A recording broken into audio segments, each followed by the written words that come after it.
और सुनो, जब तुम्हें टाइम मिले ना तो ये जरूर देख लेना, क्योंकि मैं बड़े होके एक कार्टूनिस्ट बनना चाहता हूँ। हाँ हाँ, क्यों नहीं। वैसे एक कार्टून ही बनाएगा। और सुनो, अगली बार अपने घटिया ड्राइंग्स मुझे मत दिखाना। और तुम भी घर घर खेलने के लिए मुझे मत बोलना।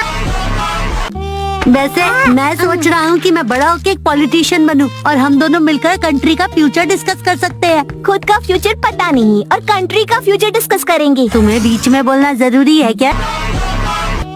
देखो ये स्टोन कितना सुंदर है, तुम्हारी ड्रेस से मैच भी होता है। मेरे पास भी ऐसा ड्रेस है। ये बहुत स्पेशल स्टोन है, स्पेशल दोस्त के लिए।